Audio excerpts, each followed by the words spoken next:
O, di ba? Tatlo yan. Pakita ko sa inyo. So, ayan na. One lane na. Yan.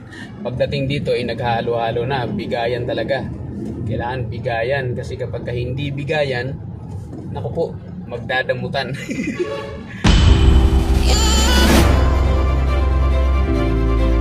Itong area na to, yan, itong area na to, Pasay Road, EDSA na yan, yung stoplight na yan, EDSA na yan.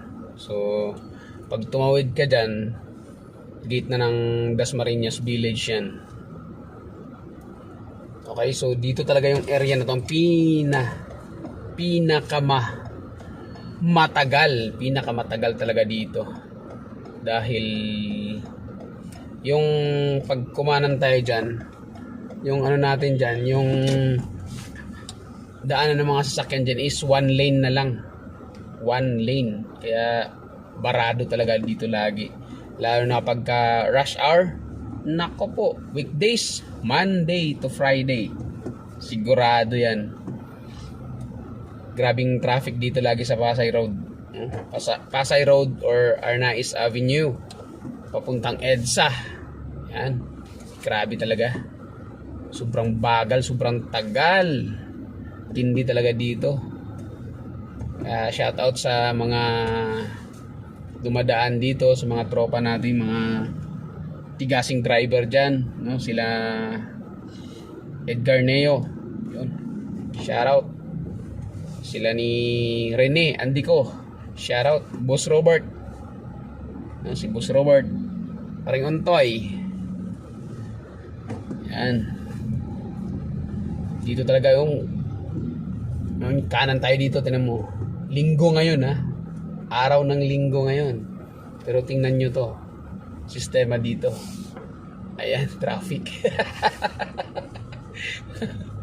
Ganito dito. Lalo na pagka weekday, sabi ko sa inyo. Matindi dito. Ito ang pinaka mabagal na usad. Kaya sobrang haba ng traffic dito sa taas, no? Kasi sa baba nito, yung underpass, di ba? Sa baba, EDSA Ayala. Ito sa taas to, one lane lang to. Alam mo, tatlo yan, ha? Tatlong sasakyan yan, ha? O, di ba? Tatlo yan. Pakita ko sa inyo. Yan, tatlong sasakyan yan. Syempre dito, sa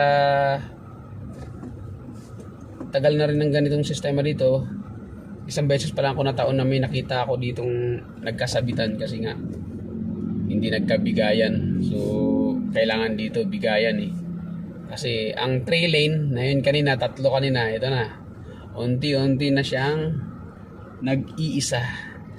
So nagkakaisa din sila kasi one lane na lang. So ayan na, one lane na. Yan.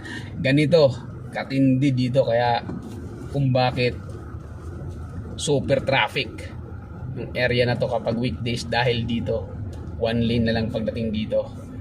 Yan. Tapos yung diretso, pabagal. Yan. Talaga matindi. So dyan sa unahan, yung daanan papuntang SLEX, so dyan ang pinakamabagal din. Kaya isa rin sa mga dahilan, mabagal talaga pagka weekdays. Kita nyo naman yan, no? Linggo yan, ha? Araw ng linggo yan, pero traffic. Mabagal yung usad. Diba? Mabagal yung usad. Ito rin to. Ito rin ang isa sa mga dahilan din, no? Yung paakyat na to papuntang Osmeña Highway, pa-SLEX, no? Kasi yung padiretso doon sa kabila, no, sa bandang kaliwa, yung fast moving na yan sa bandang kaliwa na yan, ay papuntang Baclaran yan. Yan. Ito, papuntang Alabang. Napakabagal din dito pagka weekdays. Kasi yan sa naan, papakita ko sa inyo kung bakit mabagal, no? Yan yung part dito. Yung dumiretso na yan, papuntang Manila yan, pa SLEX. Papuntang Manila sa Osmeña. Yan yung mga nakita nyo yung dumadaan na yan. Yan. Nakita nyo yan, papuntang SLEX. Dito kasi bumabagal kasi maraming sasakyan din ng mga nanggagaling dyan. So, hindi ka agad makatuloy-tuloy. Siyempre, pagdating dito ay naghalo-halo na. Bigayan talaga. Kailangan bigayan kasi kapag hindi bigayan, naku po, magdadamutan. So yan, dito rin bumabagal yan. Isa rin sa mga dahilan kapag weekdays. At ang pinaka matindi, pag tanaw mo dito, no, pag weekdays yan, makikita nyo Osmeña Highway, SLEX na yan. Yan ang pinaka matindi. May nervyoso dito sa bandang kaliwa natin. Masyadong nervyoso. Layo. Pala inom ng kape yun. Pala inom ng kape, kaya nininervyos lagi. Kaya pag uminom siya ng kape, dapat wag niya lagyan ng gatas kasi baka lumakas yung nervyos niya. So, peace sa'yo, kaibigan.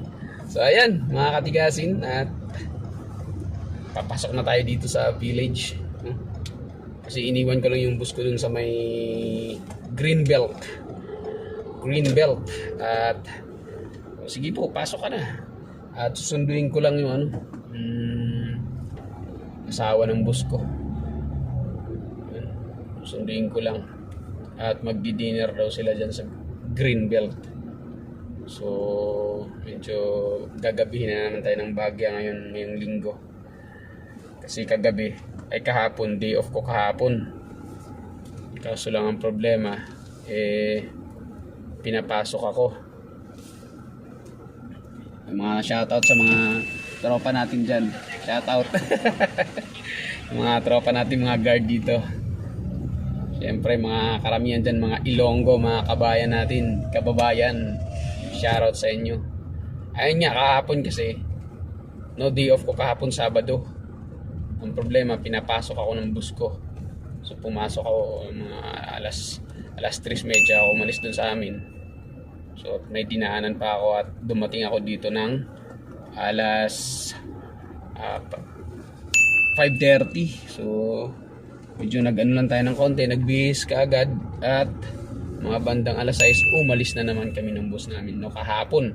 At umuwi po ako sa amin is alas 2:30 ng madaling araw. So ganun talaga ang buhay driver.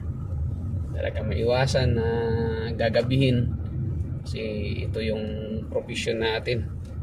So ayun, shoutout sa inyo mga katigasin, sa lahat ng mga sumusuporta sa akin sa aking YouTube channel. Maraming salamat po. Bagamat mabagal ang pag-usad ng ating channel, tuloy-tuloy pa rin tayo sa pag-upload kahit pa ilan-ilan. So pinapasalamatan ko talaga kayo ng sobra. Ayun. At syempre tuloy lang tayo sa buhay natin. At lagi po tayong magdasal, no?